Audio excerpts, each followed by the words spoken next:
আসলে কি মধুপুরি পীর সাহেব হুজুর জামাতের সেক্রেটারি জেনারেলকে বক্তব্য প্রদান করতে বারণ করেছেন কিনা, এই বিষয়টি কনফার্ম হওয়ার জন্য আমি জনাব রফিকুল ইসলাম খান সরাসরি ওনার নাম্বারটা আমি সংগ্রহ করেছি। পীর সাহেব মধুপুরি হুজুর বিশেষ করে জামাতের সহকারী সেক্রেটারি জেনারেল যিনি বক্তব্য করতে যাবেন নাম ঘোষণার পরে, তিনি দৌড়ে এসে তার কাছে একটা আবদার জানিয়েছেন।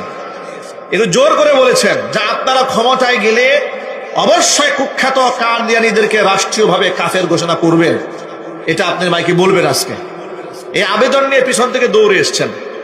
এই ফুটেজটা এমনকি এই কথা শুধুমাত্র জামাতের সেক্রেটারি জেনারেল তাকেই বলেন নাই, ওই বিএনপির সালাউদ্দিন সাহেব যে গিয়েছেন তাকেও বলেছেন, বিএনপি উনাকেও বলেছেন যে আপনারা ক্ষমতায় গেলে কুখ্যাত কাদিয়ানীদেরকে কাফের বলবেন, ঘোষণা করবেন, এটা আপনার বয়ানে বলবেন।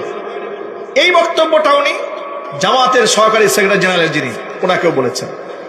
এই বক্তব্যের ফুটেজটা ফেসবুকে প্রচার করা হলো এইভাবে, জামাতের সহকারী সেক্রেটারি তিনি বক্তব্য দিতে যাওয়ার সময় মধুপুরি পীর সাহেব তাকে বক্তব্যে বাধা দিয়েছেন, তাকে অপমান করেছেন, বক্তব্য দিতে যান নাই।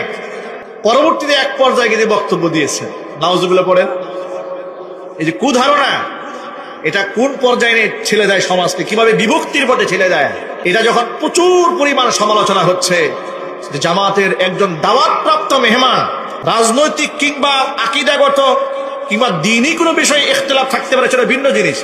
এখানে তো আহলে হাদিসের প্রতিনিধি গিয়েছে, এখানে সুন্নিদের পক্ষ থেকে প্রতিনিধি গিয়েছে, হেফাজতের পক্ষ থেকে প্রতিনিধি গিয়েছে, বিএনপির পক্ষ থেকে গিয়েছে, জমিয়তের পক্ষ থেকে গিয়েছে, খেলাফতের পক্ষ থেকে গিয়েছে। সকল রাজনৈতিক এবং অরাজনৈতিক ব্যানারে যেহেতু খাতমে নবুয়তের আন্দোলনটা এটা কোনো রাজনৈতিক বিষয় নয়, এটা ইমানি বিষয়। এখানে সব শ্রেণীর মুসলমানরা একমত কাদিয়ানীরা কাফের, ঠিক না? বেরিক জুড়ে বলেন। সেখানে একজন সম্মানিত মেহমানকে যিনি দাওয়াত দিয়েছেন, উনি সভাপতি মধুপুরি পীর সাহেব হুজুর, উনি আবার তার দাওয়াতি মেহমানকে কষ্ট দিবে তা তো হয় না। এটা যখন ফেসবুকে ছড়িয়ে পড়লো, বিষয়টা খুব ঘোলাটে হয়ে গেল। আমি তথ্যপত্র নিজের থেকে উদ্গ্রীব হয়ে জানার জন্য আমার মনে একটা আগ্রহ তৈরি হলো যে তথ্যটা কিভাবে নেওয়া যায়।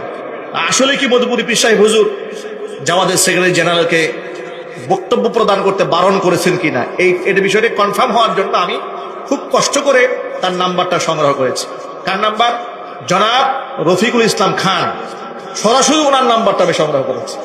সরাসরি আমি ওনাকে হোয়াটসঅ্যাপে কল দিয়েছি, উনি কল ধরেছেন। আমি তখন পরিচয় দিয়ে কথা বললাম, জিজ্ঞেস করলাম যে ভাই আপনাকে কি সত্যিকার্থে মধুপুরি পীর সাহেব হুজুর স্টেজে আপনাকে বয়ানে বাধা দিয়েছে? তিনি বলেন না তো, আমাকে তো বাধা দেয়নি, বরং আমি বক্তৃতা করতে যাওয়ার সময় তিনি দৌড়ে এসে আমাকে শক্তভাবে একটা আবেদন জানিয়েছেন যে আমি যেন বক্তৃতার মধ্যে এটা তুলে ধরি যে আমরা ক্ষমতায় গেলে কুখ্যাত কাদিয়ানীদেরকে রাষ্ট্রীয়ভাবে আমরা কাফের ঘোষণা করব।